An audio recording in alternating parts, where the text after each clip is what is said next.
Hello friends, स्वागत है आप सभी का एक बार फिर हमारे यूट्यूब चैनल में।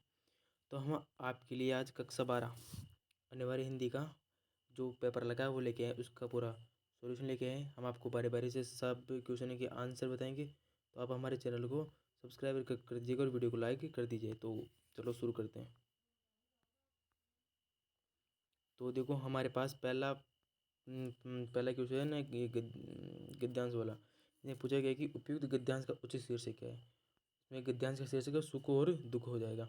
और फिर दूसरा क्वेश्चन है कि सुखी कौन है जिसका मन वश में हो। और तीसरा है कि मनुष्य किस लिए जी रहा है, विधाता की योजना के अनुसार आ जाएगा। मिथ्या आडंबर कौन रचता है।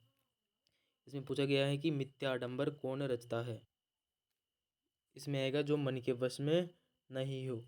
कहाँ गई? जो मन के वश में ये जो मन के वश में नहीं हो। अबोध कौन है जो समझता है कि दूसरों पर उपकार कर रहा है। और फिर आएगा सुख और दुख मन के विकल्प होते हैं। तो इस प्रकार हमारे ये उत्तर हो जाएंगे। तो चलो आगे देखते हैं। और तो हमारा नेक्स्ट क्वेश्चन है ये पद्यांश वाला। इसको पढ़कर हमें उत्तर देना है। तो हमारा पहला क्वेश्चन इसमें कि रोना और मचल जाना क्या दिलाता था। वो हमें दिलाता था क्या। तो आप इसका उत्तर कमेंट बॉक्स में जरूर बताइएगा। तो इसका उत्तर हो जाएगा आनंद हो जाएगा। इसका उत्तर क्या हो जाएगा, आनंद हो जाएगा। जयमाला किसकी बनी हुई थी, में आंसू किया जाएगा। सबके चेहरे क्यों चमक उठे, उसमें आ जाएगा मुस्कान देखकर हो जाएगा। इस पद्यांश का शीर्षक क्या हो सकता है। इसका हो जाएगा बचपन हो जाएगा। दादा ने कवित्री को क्या दिखलाया, इसमें हो जाएगा चंदा हो जाएगा। नैन नीर युद्ध का क्या अर्थ है, इसमें हो जाएगा आंसू भरी आंखें हो जाएगा। तो चलो अब नेक्स्ट पेज पे चलते हैं। तो देखिए हम नेक्स्ट पेज पे आ गए। हमारे क्वेश्चन नंबर 2 आ गया है। तो हमारे क्वेश्चन नंबर 2 आ गया है। इसमें पहला क्वेश्चन पूछा गया है कि मौखिक अभिव्यक्ति का माध्यम, इसमें भाषा हो जाएगा। मौखिक अभिव्यक्ति माध्यम क्या हो जाएगा, भाषा हो जाएगा। दूसरा है भाषा का लिखित रूप लिखित भाषा कहलाता है।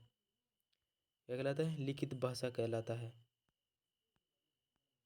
लिखित घोड़े की सवारी काम में आती है। देखो इसमें बिल्कुल इजी सेंटेंस लिया गया है। तो इसमें अभिधा शब्द शक्ति हो जाएगी। इसमें अभिधा शब्द शक्ति हो जाएगी।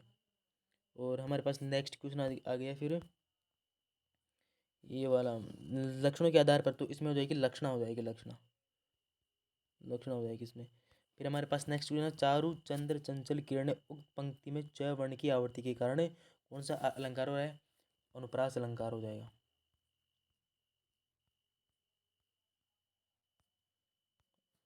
तो अब नेक्स्ट क्वेश्चन है जहाँ शब्द की आवृत्ति हो किंतु अर्थ भिन्न हो वहाँ पर यमक अलंकार होता है। वहाँ पर कौन सा अलंकार हो, यमक अलंकार हो जाएगा। अभी यहाँ पे नोटिस का अर्थ होता है सूचना।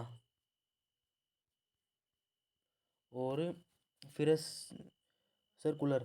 तो यहाँ पर हमारे पास सर्कुलर का अर्थ हो जाएगा परिपत्र। परिपत्र हो जाएगा। फिर क्वेश्चन पूछा गया कि शब्दकोश क्या होता है, यानी कि शब्दों का समूह या शब्दों का भंडार हम क्या कह सकते हैं, हमें शब्दकोश कह सकते हैं।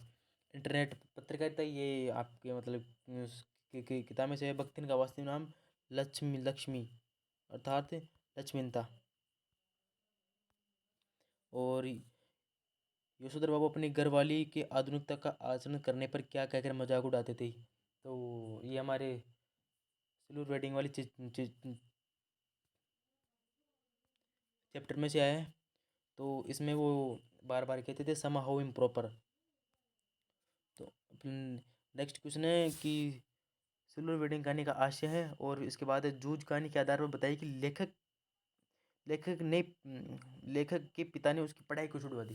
तो इसका उत्तर जाए कि वह आवारागर्दी कर सके और सारे दिन गांव में घूम सके, इसलिए उसने उनकी पढ़ाई छुड़वा दी थी। हमारे पास नेक्स्ट क्वेश्चन आ गया कि कविता के लगाव के बाद लेखक को अकेले में रहना क्यों अच्छा लगता है, ताकि वह अपनी कविताओं को ऊंची आवाज़ में गा सके और अभिनय कर सके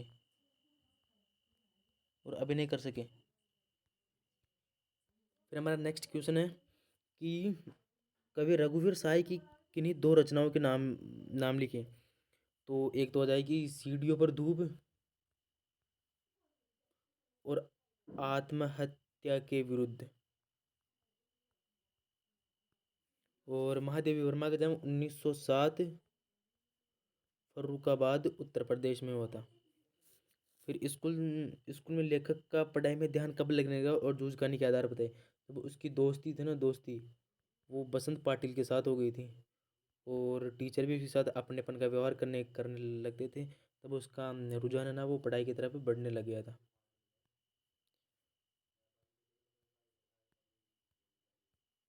अब हमारे पास खंड से आ गया है, तो इसको देखते हैं कि मुद्रित माध्यम में लिखी किन बातों का ध्यान रखना चाहिए। पत्रकारीय लेखन पर टिप्पणी लिखो। अध्यापक और छात्र के बीच गृह कार्य है तो 5 वाक्य लिखो। वो अध्यापक और फिर छात्र इनके बीच में संवाद हो रही है, वो लिखना था। बात सीधी थी कि मूल संवेदना क्या है। पतंग के साथ उड़ रहे हैं तो बच्चे पतंग उड़ाते हैं तो उनका पूरा ध्यान है ना वो आसमान की तरफ रहता है, तब लेखक को ऐसा लगता है कि बच्चे भी पतंग के साथ उड़ रहे हैं। जिसको काल अवधूत मानने के पीछे क्या तर्क दिया। जैनेंद्र जी परचेजिंग पावर यानी कि क्रय शक्ति, जो क्रय शक्ति कहता है विनाशो शक्ति को बढ़ावा देते हैं, उसे परचेजिंग पावर कहते हैं। क्यों लेट पहुंचते थे। उनकी पत्नी व बच्चों के बीच मतभेद रहता था। वो पहाड़ कन जाकर सब्जी लाते थे और किसी से मिलना हो तो मिलकर वो 8 बजे से पहले घर नहीं पहुंचते थे। दत्ताजी राव ने लेखक की किस प्रकार मत यूज करने की आदत बताइए। फिर हमारा खंड से आ जाता है जिसमें बड़े क्वेश्चन थे, हमें 250 शब्दों में लिखना है। तो हमारे फिर अब बड़े क्वेश्चन है। और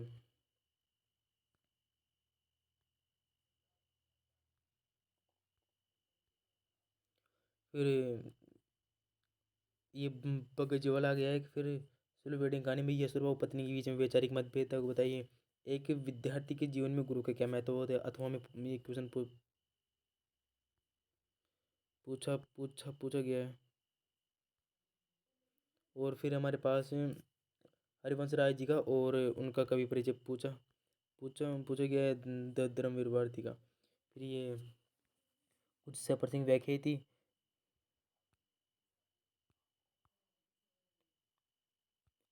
ये व्याख्या फिर आप गोरखपुर वाले चैप्टर से ली गई है रुबाई छंद से। और ये भक्तिन वाले चैप्टर से ली गई है। और ये धर्मवीर भारती का था ना काले में का पानी थे उस वाले चैप्टर से ली गई है। और ये अपने खेलकूद भी एक निविदा पूछी गई थी। और सचिव माध्यमिक शिक्षा बोर्ड राजस्थान अजमेर की ओर से 10वीं और 12वीं की परीक्षाओं में तिथि परिवर्तन करने के लिए विज्ञप्ति तैयार करनी थी। और इसमें आपको 4 ये निबंध दिए गए थे जिसमें एक विषय पर आपको किसी पर निबंध लिखना था।